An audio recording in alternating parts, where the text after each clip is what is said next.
Before we get to today's show, just a quick reminder that you can get the most comprehensive digest of China-Africa news delivered daily to your email inbox. Try it out at chinaafricaproject.com/subscribe. Once again, that's chinaafricaproject.com/subscribe. The China in Africa podcast is brought to you in partnership with the Africa-China Reporting Project at Wits University in Johannesburg. The ACRP aims to improve the quality of reporting on Africa-China relations through reporting grants, workshops, and other opportunities for journalists. More information at africachinareporting.co.za and our dedicated training website at africachinatraining.com. Hello and welcome to another edition of the China in Africa podcast, a proud member of the Syndicate Network from SupChina. I'm Eric Olander, and as always, I'm joined by Cobus Van Staden, CAP's managing editor, joining us as always from Johannesburg, South Africa. A very good afternoon to you, Cobus. Good afternoon. Cobus, you entitled your memo to our readers today in the newsletter as Debt Week. Buckle up, it's Debt Week, you said. And boy, oh boy, is it Debt Week. Let's start right away with some new data that came out from the new Chinese Loans to Africa database that's managed by Boston University's Global Development Policy Center. They have some brand new data from 2020, which is the latest year that available on Chinese loans in Africa. Let me just go through some of the highlights very quickly here. 11 new loan commitments worth $1.9 billion from Chinese lenders to various African stakeholders. That's governments, policy banks, state-owned enterprises. That was done in 2020. Now, by the way, that is down 77% from the year previous in 2019, when Chinese creditors lent $8.2 billion of loans to various African borrowers. So even though Chinese lending to African countries is down sharply, I mean, again, almost 80%, the authors of the BU report want to emphasize, and they said this repeatedly in their story, that they don't believe that China will stop all lending to the continent, as some have suspected. Now, a lot of lending in other parts of the world, like in Latin America, has in fact stopped. So Africa is, even though 1.9 billion is a lot less than 8.2 billion, at least there is some going there. Let me give you a few other data points from their new report. From 2000 to 2020 now, that's been updated, Chinese financiers signed loan commitments worth $160 billion with 49 African governments and 5 African regional banks. And here's what's interesting. Overall, the China Exim Bank and the China Development Bank dominated as the key source of lending, accounting for 79% of all loans. So one of the things that we've been hearing about over the years is going to be more Chinese lenders in the space, but right now 79% for the past 2 decades from 2 of the country's major policy banks. And most of the loans went to the transport, power, mining, and ICT sectors. That's the telecommunications sector. They made up 74% of the total commitment. So lots of new information on the BU website. Please look into the show notes. We'll put links to that brand new updated Chinese Loans to Africa database. Again, that's over at Boston University's Global Development Policy Center. Now, let's look at the situation in Zambia, because there's been some very important developments there.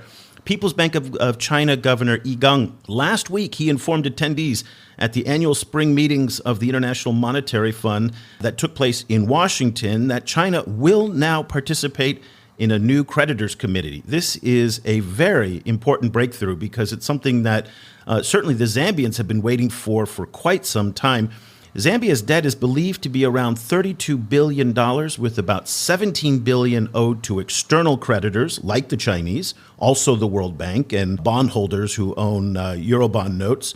The Chinese account for somewhere around $6.6 billion of that, which makes them the largest bilateral creditor. But again, just about a third of the total external debt and a relatively small portion of the total $32 billion. Now, the creditor committee is a big deal because it finally shows some progress. And this is something very, very important, because Zambian Finance Minister Situmbeko Musokutani, he came to Washington last week, frankly, a little bit PO'd by the fact that after months and months, there had been no progress. His hope was that he signed an IMF deal, that a creditors committee deal that deals with the private creditors and also multilaterals, and the Chinese would follow suit. Now, he spoke with the folks over at the Atlantic Council, This was before the announcement was made by Igang. So let's take a listen to the frustrations by Finance Minister Situmbeke Musukutwane.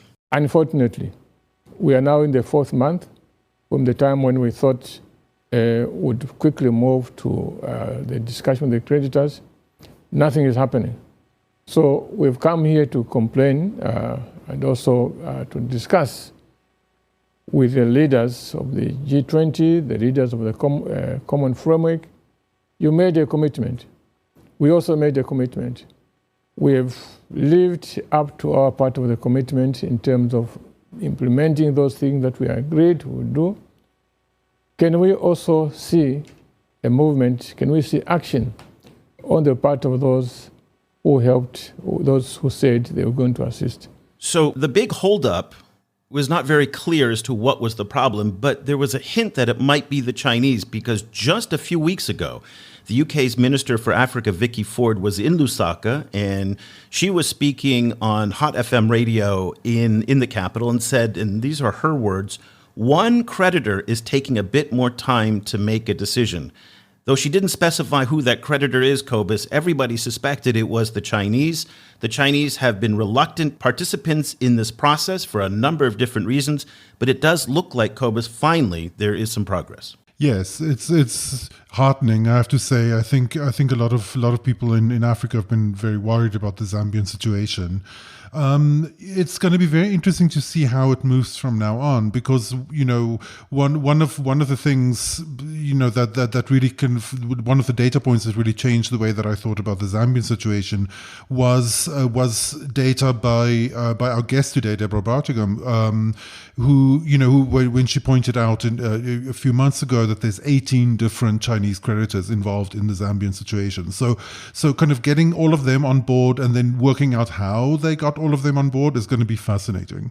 So in addition to Zambia and the new debt database, also earlier this month, there was a brand new report coming from Deborah Brautigam at the Johns Hopkins University China Africa Research Initiative on Kenya, and one of the most important debt controversies that have involved the Chinese going back years now relating to the Port of Mombasa. Deborah and a team of scholars and practitioners in international commercial law, auditing, project finance spent nearly 2 years collecting and investigating all of the available data about the SGR contracts to find out what's going on. The reports are out. They are absolutely illuminating, and we are thrilled to have most members of the team with us today. Deborah Brautigam, again, is the founding director of the China Africa Research Initiative and joins us from Washington. Welcome back to the program, Deborah. Thank you, Eric. Glad to be here. And we're also joined by Vijay Bhalaki, who is the co-founder of the global development consulting firm Athena Infonomics that advises development institutions. And he played a very important role in this report on the accounting side. And a very good morning to you, Vijay, from Washington as well. Thank you, Eric. Thanks for having me. And finally, also joining us from Paris is Laure Deron, who is a lawyer at Cathay Lex and a member of the Paris Bar, and kind of played the role on looking at the legalities of these contracts. Welcome to the program, Laure. Glad to be with you. Very quickly, Deborah, just before we get to the research report that you did, I'd like to get your take on the situation regarding Zambia and how you are interpreting the events. As Cobus mentioned, you did some amazing research last year on the Zambian debt situation. It's been one of the countries that you've been following most closely. What's your takeaway from the purported announcement by Igang that China will join the creditor committee? Well, first of all, I'm very happy to hear this. Zambia has been waiting a long time. When Chad joined the asked for common framework, they only waited for 3 months. And when Ethiopia asked, they waited for 7 months. And really, Zambia's been waiting for 14 months to have its creditor committee come together. And it's not quite there yet. So I was happy to hear that the Chinese have agreed to join, because I do think they've been the holdup there. Now, from what's happening on the Chinese side, domestically, you have the internationalists who, I think, if it was up to them, they would have joined the Paris Club long ago, because they see it's a very practical solution to trying to deal with debt problems in borrowing countries. But then you've got the conservatives who are very wary of an organization like the Paris Club, which has imposed conditionality on African countries. It's a membership group of the rich countries, so they're reluctant to go. And so the common framework was a compromise, but still you saw this reluctance. And the second issue that I think has been stalling things is that the Chinese have voiced on a number of occasions that they're pretty unhappy with the burden sharing so far under the DSSI in particular, because even though they are the major bilateral creditor, they aren't the major creditor in many instances. It's the World Bank or the bondholders. And those two groups have suspended no payments during the period in which the other members, the other major creditors had suspended debt service payments during the pandemic. So they were unhappy with the burden sharing aspect. So the fact that they've come to the table now in Zambia, I think it's a very good sign. What it does not yet mean is that they've been able to coordinate all of the Chinese creditors. Because as you mentioned, there are 18 since 2000 that have lent money to Zambia. Not all of those are still active. I think we have at least 13 that are still, that Zambia still owes money to. But the G20, the Common Framework negotiations, are only going to include the official bilateral creditors. And for China, that is only China Exim Bank and then CIDCA, which is the China International Development Agency, which is their foreign aid agency. So only two of those, anywhere from 13 onward, only two of those creditors will actually be part of the Common Framework negotiations. And the others will be lumped in with the commercial creditors, like the bondholders. And so far, in the case of Chad, at least, we've seen that those commercial creditors, they're still trying to conclude negotiations with the commercial creditors. So I think the rest of the Chinese will be in that group. And Deborah, do you foresee that these Chinese actors joining this debt committee, is that going to change the opacity of Chinese lending? Will it make them like more amenable to sharing information as they've resisted up to now? It does look as though they're going to have to, because that is how these organizations work. In the case of Chad, we only had 4 official bilateral creditors, and they were able to come to a conclusion pretty quickly. And so the Chinese were not one of the leaders of that. It was led by, I think, Saudi Arabia and France. And so they were able to corral the other lenders. And so I would assume, in order to get to a result, they had to share information. And the IMF also plays a very important role here. When I've been in discussions with the IMF, they have not complained that they've had difficulty getting information on Chinese lending from the borrowers. So I think, and Zambia was a particular case we were discussing. So I do think with the IMF coming in, and the IMF really is the technical part of these common framework negotiations. They're the ones that come up and say, okay, this is what this is what all the lenders need to do. This is what the borrower needs to have happen to get to a sustainable debt situation. So they're really the ones that need all that information. It's not like you've got all of the other bilateral creditors there doing all the calculations as they sit in the room. It's all done by the IMF beforehand. So we'll continue to follow the Zambia story as it unfolds, because it looks like there is some progress that's now taking place. Follow us on the website and Twitter for updates on that. Let's turn our attention now to the Port of Mombasa, the standard gauge railway, and really one of the most controversial loans in what China's done in Africa over its 20-year history. The flagship lending project for the Chinese in Africa was this standard gauge railway that was a multi-billion-dollar project as part of the Belt and Road. And it was a very exciting project for Kenyan President Uhuru Kenyatta, but it has turned out to be, again, one of the more controversial ones, in part because back in 2018, I think it was, 2018, there was a leaked letter that warned that the Kenya Port Authority's assets, which also include the Port of Mombasa, risked being taken over by the China Exim Bank if Kenya defaulted on the SGR loans. Deborah and her team for years have been kind of chipping away at this, but now this new report finally puts it to bed. Deborah, very quickly, because we want to get to other members of the team, can you just give us a little bit of background what led up to today and this report that you've just published on the Port of Mombasa? Sure, Eric. As you mentioned, I in particular got interested in this back in December 2018 when this very peculiar letter was leaked on social media. And it had some clauses, or it had some sections. This was a management letter which would have been given out with the draft audit report by the Auditor General. And it had some language that was very technical and very hard to understand. And I remember later talking to Vijay about this, who knows all of this language. And I said, Vijay, could you... Well, the letter itself had this clause about if Kenya defaults on the loans, that China Exim Bank will become a principal in or over Kenya Ports Authority, and then Kenya Ports Authority's assets will be at risk of takeover by China Exim Bank. And there were a few other things in there, but that was the gist of it. And so I remember asking Vijay, can you just translate this into common language for us? And he said, well, basically, this is mumbo jumbo. It really doesn't, it doesn't really mean anything in technical terms. So that was one of the illuminating moments. But in any case, this report came out. And so we didn't have the loan contracts ourselves. But there were people in Kenya who had seen them, and they did mention that there was no discussion of Mombasa Port at all in these contracts. But they then pointed to what's called the waiver of sovereign immunity, which we may get into in our discussion today. But this is a very general clause which is common in international loan contracts. And they said the waiver of sovereign immunity makes Mombasa Port at risk, in essence. And so what ended up happening was that these contracts and the mentions of them that came out in the report were all very complex. And it turned I didn't understand them, you didn't understand them, and it turned out we needed to go to the experts. And so that's when I started putting together a team to look into all of the reports, the Auditor General's report, the other pieces of these complex contracts that we had. And since we only had pieces, we had to do this as kind of like you would look at a crime scene. You put all these different pieces up and then trying to map out what actually happened.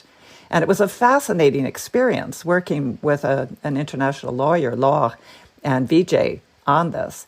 And I think we were able to through mapping all of the different contracts that we had pieces of, we were able to get to a pretty firm conclusion about the role that Mombasa Port actually plays in this complex arrangement. Laure, can you give us an idea of what the role of Mombasa Port actually is? Like what kinds of, like, if it's not in danger of being seized, what role does it play? So I think what role it plays and what is the risk exposure it has are two slightly different questions. So I think we should address one in one after the other.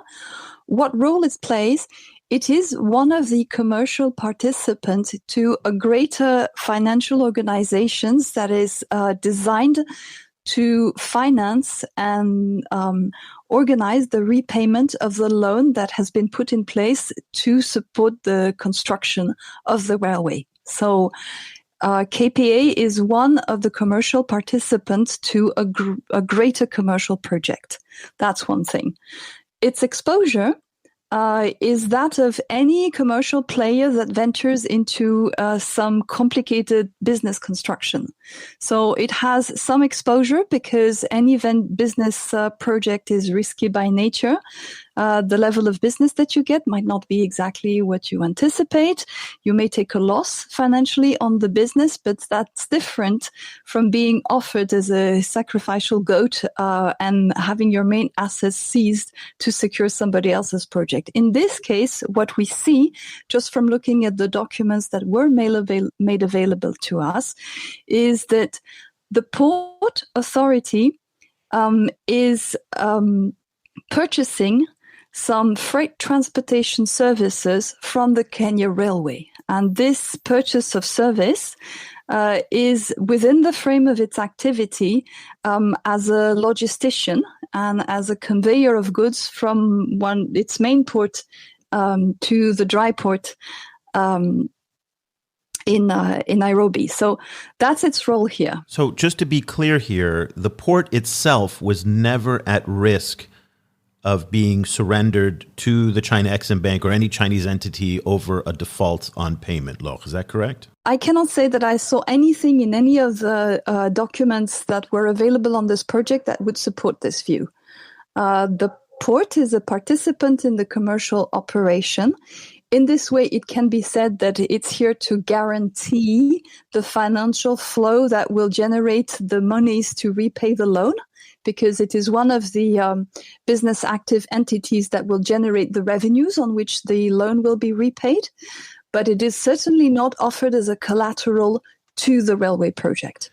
And that is consistent with the research that we've also heard from aid data, where it's the revenue, not the asset itself, that the Chinese are going after in the event of an inability to repay some of these loans. So it's not the physical assets. This came up with the Entebbe airport as well. Vijay, let's come to you in terms of the work that you did on the project. This question of the waiver of sovereign immunity is one that comes up a lot in the discussions. Deborah brought it up in her comments. This has been an issue in Nigeria, in Uganda, and also in Kenya, that the media and on social media and the masses really latch onto as a point of concern and contention. Can you talk to us a little bit about the role that the sovereign immunity clauses play in these contracts and what they are and what they aren't? I think the sovereign immunity is a standard requirement, sort of waiver of that is a standard requirement. And as Laure has explained, you do have certain guarantees coming in from project assets, which are securitized, not KPA's assets, but basically the assets that KRC has probably constructed with the support of this loan that the Kenyan government has received from China Exim Bank. And those projects, by design, given that this is a typical project finance structure, would be, securitized by the lender.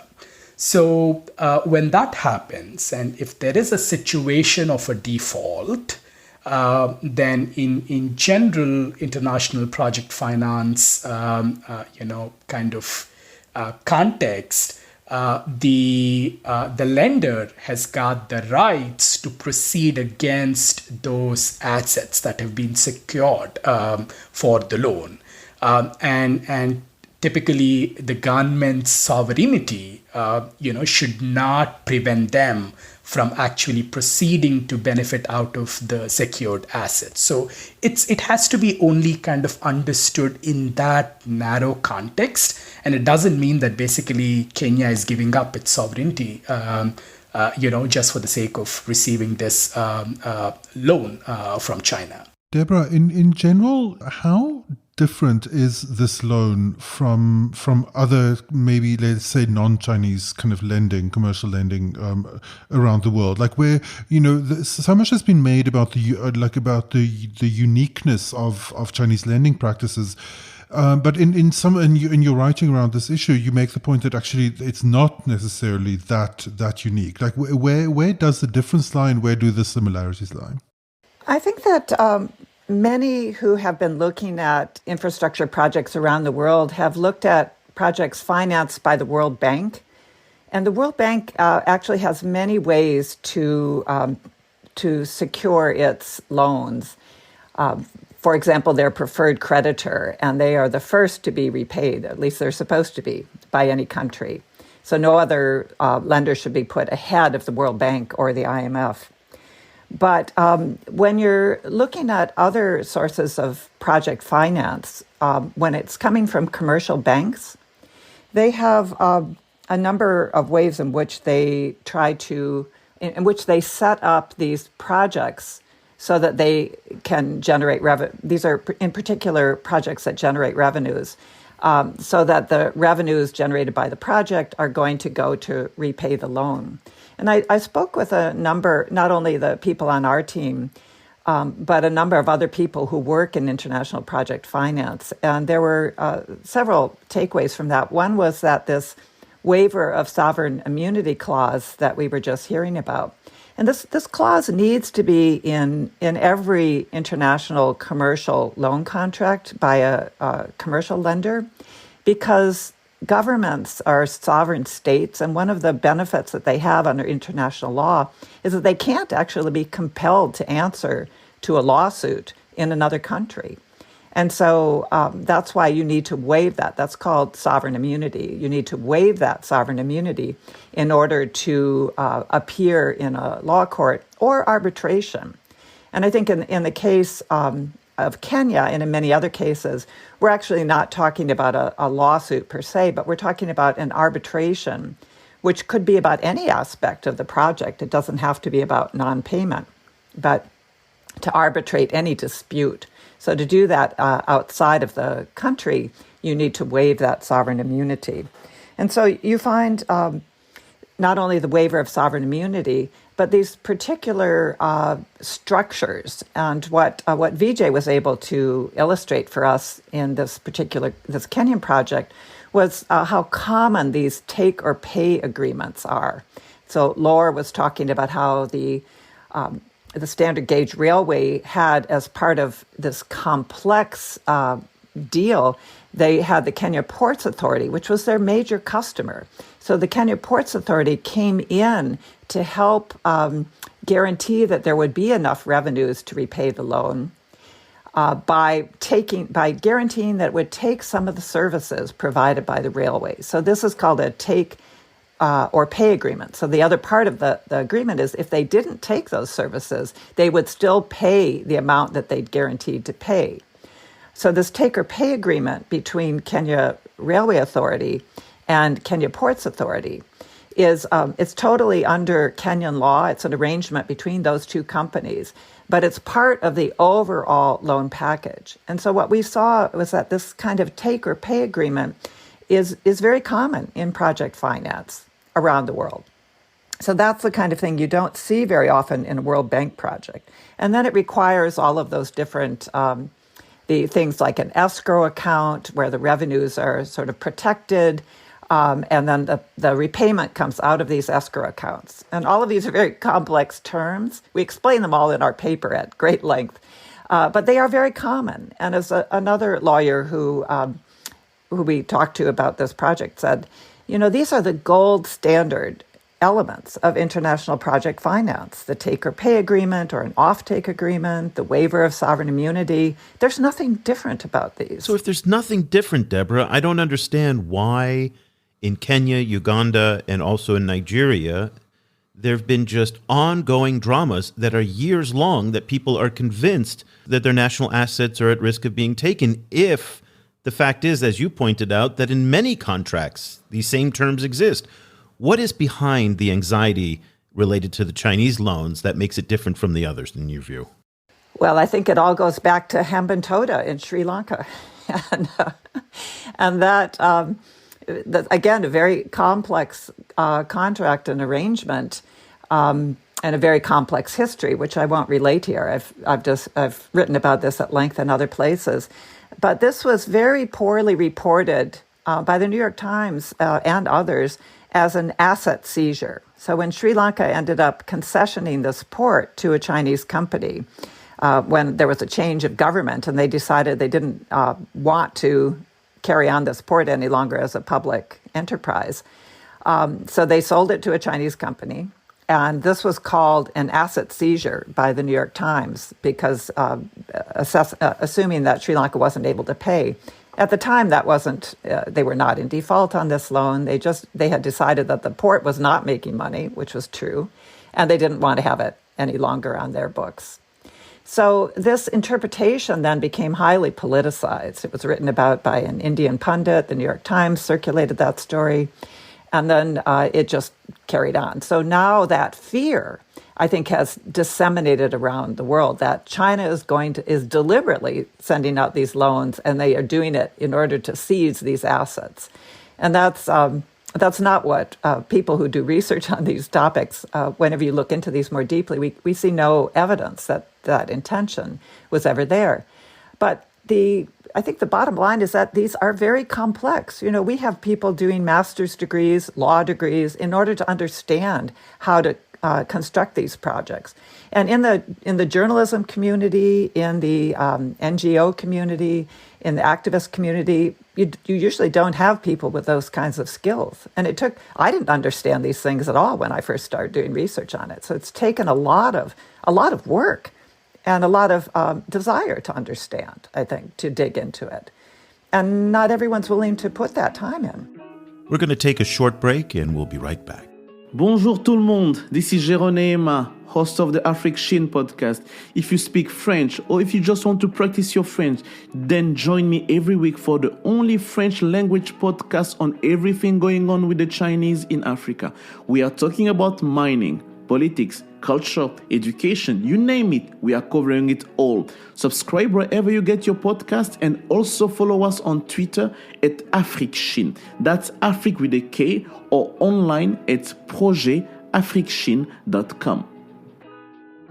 Vijay, we've seen these kind of contradictory, or from my position, kind of the contradictory, kind of different kind of signals coming from the standard gauge railway in terms of its profitability. So on the one hand, we see like really healthy kind of passenger numbers, and then at the same time a lot of worries being raised about the sustainability of its freight business. So I was wondering what kind of pressures are on the Kenyan railway authorities and the other stakeholders to keep the project, kind of afford, like to keep the project viable, commercially viable. Like what level of viability do they actually have to reach? Or what level of profit do they have to reach for it to move ahead smoothly? Absolutely. So when you look at large-scale infrastructure projects such as the SGR, I think you'll need to kind of look at it from two different lenses. So you've got the economic case lens, and then you've got the financial case lens. So, if you look at the World Bank's reporting on infrastructure projects across emerging markets, I think it's pretty evident that every dollar of investment that you make into strategic infrastructure, large-scale infrastructure, would result in a significant multiplier effect for the entire economy. And I definitely think the SGR project qualifies to be called as a strategic large-scale infrastructure project. So I think when you're looking at the feasibility, and in this case, remember that the borrower is actually Kenyan government, so it's a sovereign loan. And I'm sure that when Kenyan government is looking at the feasibility, they're definitely looking at it at the overall kind of economic value addition for the Kenyan nation, right? But if you come down to the financial feasibility, limited to the scope of the revenue channels that are available for this project, one of which is your freight revenues, and the other is, of course, passenger revenues. It's, I guess, pretty evident, upfront that passenger, charges and freight revenue alone would be insufficient to cover the overall costs of the project. Incidentally, what we did a quick back of the envelope kind of assessment of what the financial feasibility looks like by, picking up different reports and information that we had access to. And we found that basically the passenger revenue and the freight revenue probably just about covers the operating costs, the operating expenses of the project, whereas the entire loan repayment and the interest costs of the loan is coming from the Railway Development Levy, which is a public finance sort of support, and it's a tax, it's a levy on all imports flowing into Kenya. So it's a very interesting structure because you've got your operating costs covered by the operating revenues, but you've got the capital expenditure basically being repaid by the Railway Development Levy. And that kind of indicates that, fundamentally the project is not bankable or not kind of financially feasible just with the freight and passenger revenues, but was made bankable, was made financially feasible by kind of introducing this railway development levy that the Kenyan government charges on all imports and is using to subsidize this project. And why are they doing that? I mean, probably they see a stronger economic feasibility or an economic kind of rationale to do so, and not just be, kind of driven by the intrinsic financial feasibility of this project. So I think that's an important, distinction that one should make when you look at projects such as these. Vijay, it's very interesting that you bring up the feasibility. There's a paper that I want to draw everybody's attention to. It's written by the late Ian Taylor, Kenya's New Lunatic Express, the Standard Gauge Railway. It's a fantastic paper. It was one of his last papers that was published before his untimely passing. And it really speaks to this question of the viability and the feasibility that, according to his research, was not there. So this was a poorly planned project, as you're kind of indicating as well.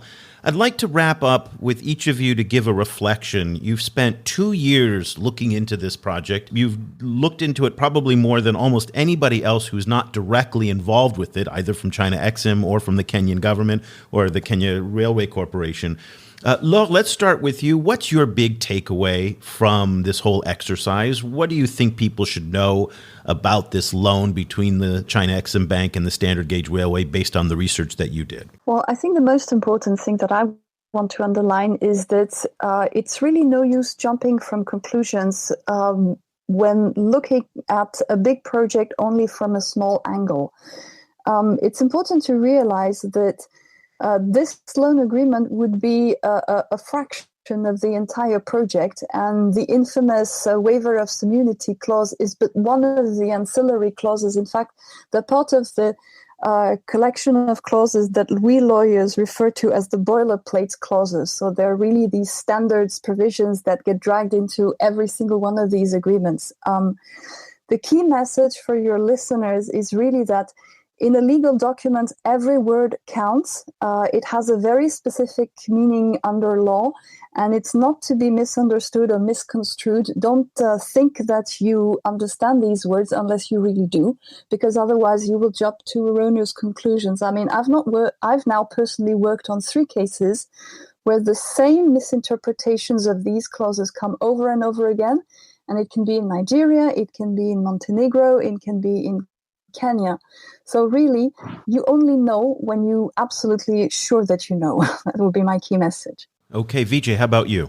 So I would argue that, the capital for development projects and across Africa, for that matter, across, all emerging markets, is a very scarce commodity.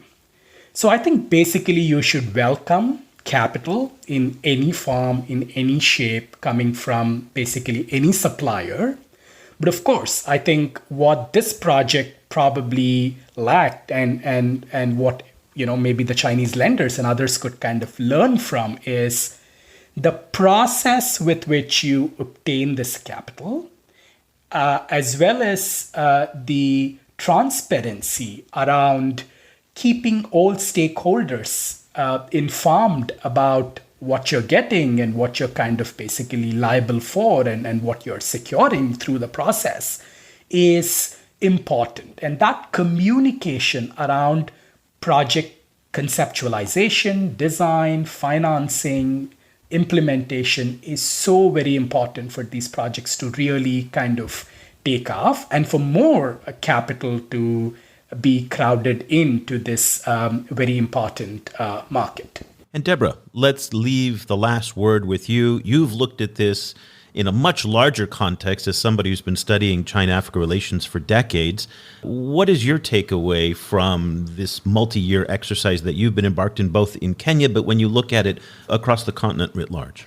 I think I would point to the importance of transparency. And I have mixed feelings about this because I think in the case of Montenegro, we do have the loan contract, and many of the people who misinterpreted the loan contract also had a copy of it. and they didn't have the expertise to actually understand what it said. But I think in the case of Kenya, if the Auditor General had had access to the loan contracts, he would not have made the mistake of interpreting one piece of what he saw to say that Kenya Ports Authority was a borrower on this deal. They were not a borrower on this deal. And that, I think, is one of the key things that we found, that he was actually wrong to come to that conclusion. But if he had had the loan contracts, he would have seen very clearly those definitions. And then if those loan contracts had been available for the Kenyan public, they may not have understood them either. But then the government, it would have been up to them to explain these concepts to the people. And then the debate could have taken place in a more informed context. The paper is How Africa Borrows from China and Why Mombasa Port is Not Collateral for Kenya's Standard Gauge Railway. It was written by Professor Deborah Brautigam at Johns Hopkins University and the founding director of the China Africa Research Initiative, Vijay Bhalaki, the co-founder of the global development consulting firm Athena Infonomics, and Laure Deron, a lawyer at Cathay Lex in Paris. Also want to give a shout out to Yinxuan Wang, who is also a senior research assistant at Carey, who also contributed to the paper. I want to thank you all for this incredible research. I have to tell you that I was a little bit disappointed, though, that when we posted up the report on Twitter and social media, it didn't get much response. And it's one of those things that putting out a lie or putting out a mistruth, especially one that's very provocative, just takes off like fire and everybody wants to talk about it. And then you try and correct the lie and barely anybody shows up. It is just, I guess, the nature of the world we live in today. But it's, we're going to continue to try and get your great work out there. I want to thank all of you, Deborah, Vijay, and Laure, for your great work and for joining us today.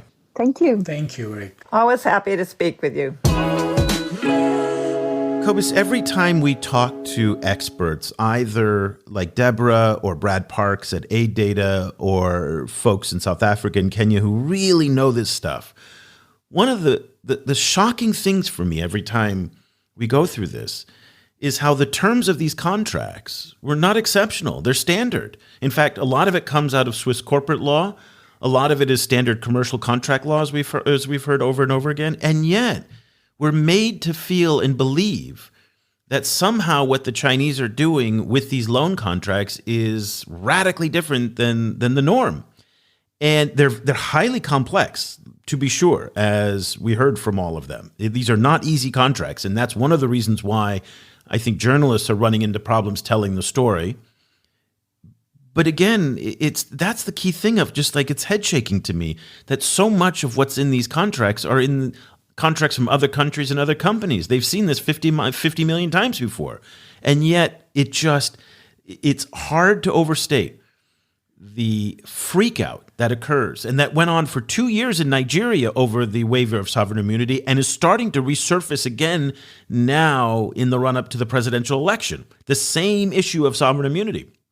That, of course, was the main issue in the Entebbe airport fiasco from last year. And, of course, it all began in Kenya, in Africa. As that Deborah mentioned, it all really began with Habandota in Sri Lanka. But for Africa's sake, it started in Kenya. So that's just perplexing to me. I think this really touches on one of the core reasons why I think China-Africa relations, China-Global South relations, why they are so important to study, is because the fact that China is involved defamiliarizes the entire development experience. It defamiliarizes processes that have become very normalized to the extent that no one knows how they work. So no one knows how a bridge or a railway is financed unless you happen to be an expert in those issues. It's not kind of general public knowledge. Once you throw China in there, it starts to become a public issue, and then it shows or it reveals how little one knows about how development actually works. And this is so to see that, to hear that something is normal standard practice for commercial kind of infrastructure projects is one thing. But what it then reveals is that we don't know what normal standard practice is for these kind of projects. And this is, the China angle kind of makes it newsworthy. But more specifically, what's really at stake here is for people in the global south to own their own development process, to work out and to understand how development actually works. And the fact that kind of one hears so much about the need for the global south to develop, like that's the only thing you hear about the global south is it needs to develop. And yet we have no idea how development actually works. So that I think is one of these kind of like things where you realize like, oh, this is why the China-Africa thing is really important. But let's muster up as much shame and condemnation as we can possibly throw upon the Kenyan and the Chinese governments for this. Because yes, you are right that nobody knows how this works. But in part, nobody knows how it works is because of these non-disclosure clauses in the Chinese contracts that are just absolutely awful, okay, because taxpayers don't get any visibility into what their obligations are. And then the disgusting, shameful behavior of the Kenyan government in refusing to make these contracts public. And there's court cases in the High Court of Mombasa right now to force open these contracts on the standard gauge railway, but that nobody can see. And we have been documenting, 2 ministers, the Attorney General, all of them are refusing to reveal the contents of the standard gauge railway contract. And that to me is just beyond shameful. People have a right to know what's in those contracts. Presumably Kenya is a democracy, right? But then they make up these BS arguments that one day it's about national security, another day it's about bilateral relationships, another day another minister said, oh, well, if we reveal it, then China won't lend to us anymore. Maybe they'll find out that they paid too much. And then, as was pointed out on Spice FM radio in Nairobi, well, if the people found out that the Kenyan government paid too much, that's kind of something that the people of Kenya should know, right? So yes, you are right 100% that we should know more about these contracts and we should know more about the process. But when governments do everything in their power to frustrate that, then at the end of the day, they deserve the condemnation, not the people. Yeah, totally. I mean, and I'm glad to see that the Kenyan government is getting some degree of heat on this issue. But, I live in the example of a country where there's a total breakdown of trust between the government and the people, to the extent where anything that the government announces, people assume it's a lie. And I think that's true for many African countries. We will have to see whether this kind of fallout affects them or not. That's the downside of the complexity of this, is that it's difficult for normal people to stay on top of it, and therefore it's difficult to turn into, say, an election issue, and I think that becomes a kind of a form of plausible deniability, which allows many politicians to get away with it. And frankly, the Chinese bring a lot of this pain on themselves for their insistence on refusing to be transparent. Not even a little bit. And they have not evolved their thinking on this in the 20 years that they've been doing this. In the 20 years of loans that Boston University tracks on their website, there has not been much progress at all in Chinese transparency on lending and the contract transparency. And so, frankly, if people, come to these completely garbage conclusions, well, the Chinese have not done anything like what the Debt Management Office in Nigeria does, where they clearly lay out, here is what's owed, here is what their loans are for, these are the terms, these are the interest rates. Very simple. Very, very simple. And the Nigerian Debt Management Office deserves an enormous amount of praise for doing what they do. But the Chinese should be doing the same thing. And so a lot of this, don't pity the Chinese when everybody goes after them and they're always whining and whinging about how, the debt trap narrative is something that, keeps bothering them for year after year, and everybody hates the Chinese and there's an agenda from Western media, blah, blah, blah. It's their fault. Because all they have to do is to put up a wonderful website saying ChinaLends.com, okay?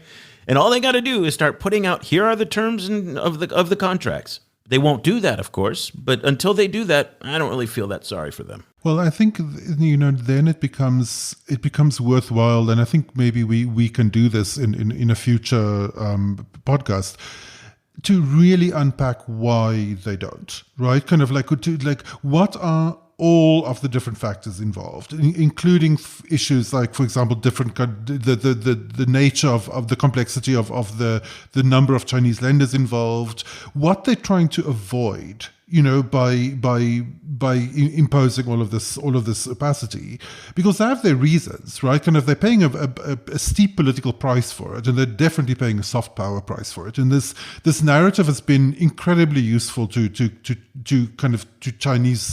critics of China around the world. They've been riding the debt trap train for 5 years at least, and they continue to ride it. Yes. That is the gift that just keeps on giving. Yes. Right? So the Chinese have their reasons for the opacity, but those reasons need to be unpacked, and it's really interesting, and it'll be very interesting to see whether it changes, because that's the one thing about the Chinese, is that they can be very pragmatic about these issues, and they can pivot if things become uncomfortable for them. So it'll be interesting to see if they do. 2 key points on this. Number one, while I'm singling out the Chinese right now, you and I have spoken with a number of experts on this issue over the years who say, while the Chinese are more extreme than other lenders, they are by no means exceptional. So the lack of transparency in loans is also a Western problem. The irony of ironies that those sitting on their high and mighty soapboxes in London, Brussels, in Washington, and elsewhere are saying that the Chinese aren't transparent, yet we don't know a whole lot about U.S. Exim Bank lending and whatnot. Now, we can file Freedom of Information Acts and eventually get access to some of the data, sure, but it's not really that transparent either. And we've heard that over and over again. The Chinese are an extreme case on this. The second part, in terms of the question as to why, is in part because, and again, I'm speaking just theoretically here, I don't have any insight on this per se, but it is the fact that China is not used to public accountability in its own political system. And so for the idea then to turn around and to show an enormous amount of public accountability when it operates overseas, well, that's difficult for them because they haven't had the training, the expertise, they don't have the systems in place for that kind of transparency in their own political system. They're trying to do that now with institutions like the Asian Infrastructure Investment Bank, where they have agreed to adhere to international standards, and also the new development bank in Shanghai. They're also adhering to international standards, but they're not doing it for their own bilateral and domestic initiatives. So to me, it's just because they come from a political system where that is not something that they've developed any expertise over the years in being transparent. So that's my thought. But let's take a look for the rest of the week. Okay, so we've got the new debt data that came out today from Boston University. We've got the Zambia issue. We've got this new Kenya report. Concerns are mounting in Nigeria, again, in the media and in the public, that are not really well grounded in data. Very quickly before we go, give us a quick update on the presidential election campaign and the role that Chinese debt is playing in the politics there. Yeah, it's very interesting to track this. We've seen this flurry of misinformation coming out around Rotimi Amaechi, he's the minister, currently the Minister of Transport in Nigeria, but is a strong contender for the presidential election.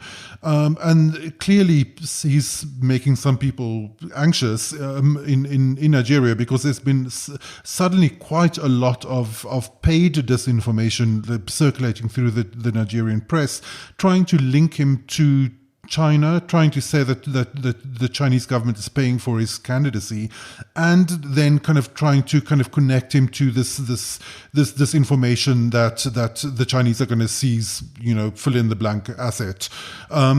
So kind of in the last series of articles that's been widely reprinted in Nigeria, we saw disinformation about Chinese asset seizures in Zambia, like that Deborah referred to, actually being resurrected in this disinformation and saying, oh, the same thing is going to happen in Nigeria. So it's this kind of perfect storm of different kinds of disinformation being now used to smear this presidential candidate. So it's fascinating to see this in action. It'll be interesting to see how he hits back against that. And it was interesting because 2 of the reports that we identified were literally listed by Premium Times, which is one of the major national newspapers, as promoted content and as a press release. So they weren't even hiding the fact that this was paid disinformation, and yet it was just filled with lots of lies and mistruths there. The Chinese embassy came out very strongly a couple of weeks ago to set the record straight when this really small newspaper, Al Jazeera, which is not the Mideast Al Jazeera, but it's a northern Nigeria newspaper, had a front page cover story that the Chinese government is backing Amechi for the presidency. That is not true. The embassy came out with a statement saying they don't do that. That is not the Chinese playbook to get involved in domestic politics like that.